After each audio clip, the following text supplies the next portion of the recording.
Hello everyone. Today we will try to understand Morley Minto Reform 1909, which is also known as the Indian Council Act 1909.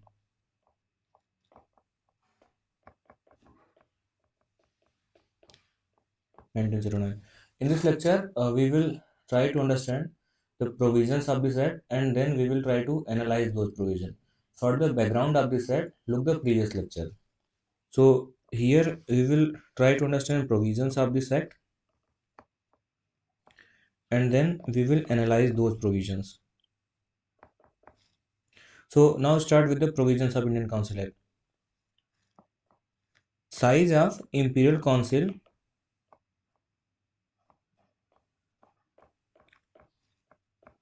was increased. Earlier it was only 16 to 18 members were in the Central Legislative Council. There was two type of Legislative Council. One was at the center level, at the Viceroy level, and another one was at the province level. There was 11 British provinces. So at the central level, Central Legislative Council members was increased after this Indian Council Act 1909. And at the province level, members were also increased. At the center, there was earlier 16 to 18 members in the Legislative Council, and it increased and become 68 after this Indian Council Act 1909. And there was two type of members. One was elected and another one was nominated. 32 members were nominated in the Legislative Council and 36 members were elected. And seats were two types. One from general electorate and second one was reserve. You can say separate electorate.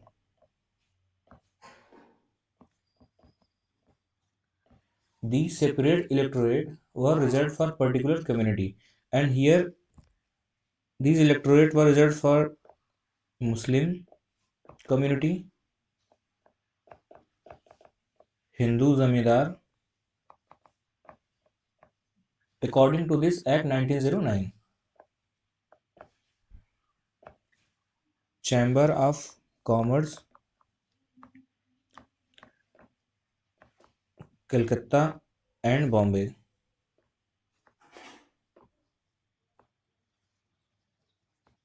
These were the communities for which seats were reserved for the separate electorate according to the Indian Council Act 1909. And general electorate think who can be the member who can participate for the as a candidate in this general electorate. So as a candidate, anyone can be in the general electorate. Candidate could be anyone, and the members and the persons who can vote.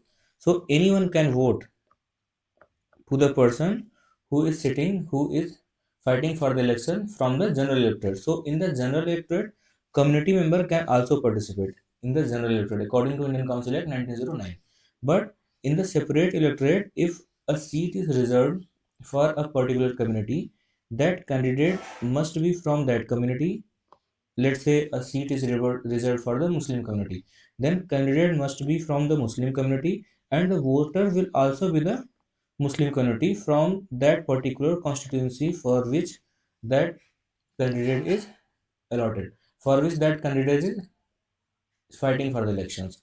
So in the separate electorate, only persons from that particular community can participate as a member, and also the voters are from the same community in the separate electorate.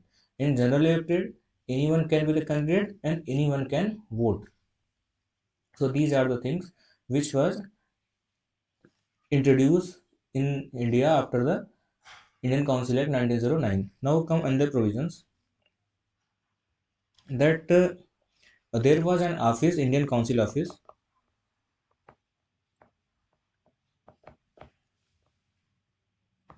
in London for assist Secretary of State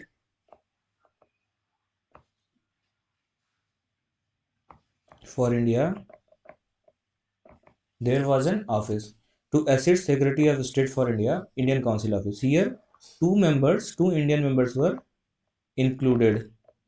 After this, Indian Council Act 1909, because government want for the governance of India, there should be some participation of Indians. So they added two members in Indian Council Office, London.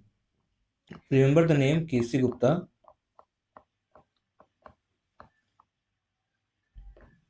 Syed Hussain Bilgrami. They were the two members who were added in Indian Council Office, London after this act. And one person was added in Governor General, you can say Viceroy Executive Body. At the central level, there was a executive body. At the Viceroy level, one member was added here. One member was included here, and the name was S.P. Sinha, Satyendra P. Sinha. First, who entered into the Governor General Executive Body at the central level. After this, Indian Council Act 1909. Now, this act also provides some rights to make cross questions when there is a something going on in the legislative council at the central level. Before that, there was no right to anyone to make any cross questions at the legislative councils. But after this act, government gives some right to discuss anything, to make cross questions to the government at the legislative assembly. Now, these are the some basic provisions of Indian Council Act 1909. Now, we will try to understand some shortcomings of this and some benefits of these provisions. Now, we will analyze those provisions.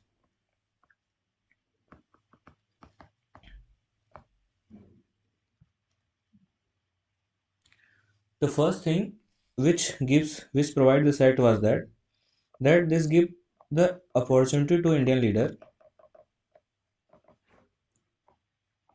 to raise their issues at the central level, because if leaders would sit into the central legislative council, they have right, they not right, that not right was not that much, but if they will sit in the central legislative council, they can discuss some regional issues, some national issues which they are seeing through which they are going.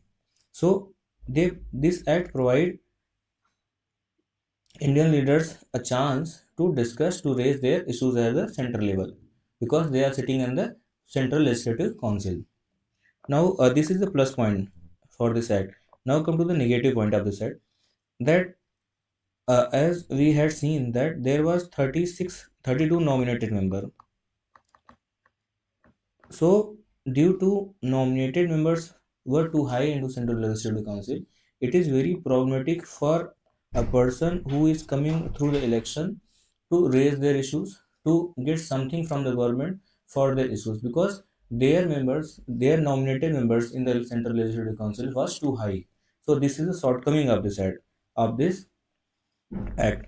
Now come under shortcoming, that this act provide seat to the community.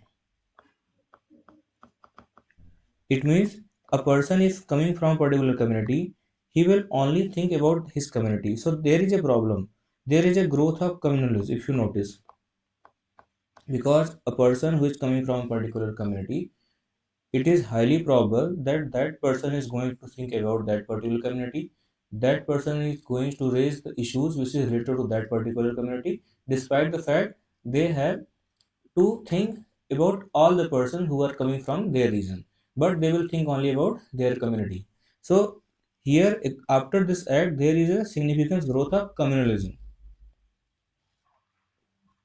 Now come another point, that these act provide rights to the member to talk over to raise issues in the legislative council, and another thing also, but those rights were very limited because they cannot talk anything about the budgets of the government. So these are some shortcomings of the Indian Council Act 1909. There is one another shortcoming that all the Indians cannot participate in voting.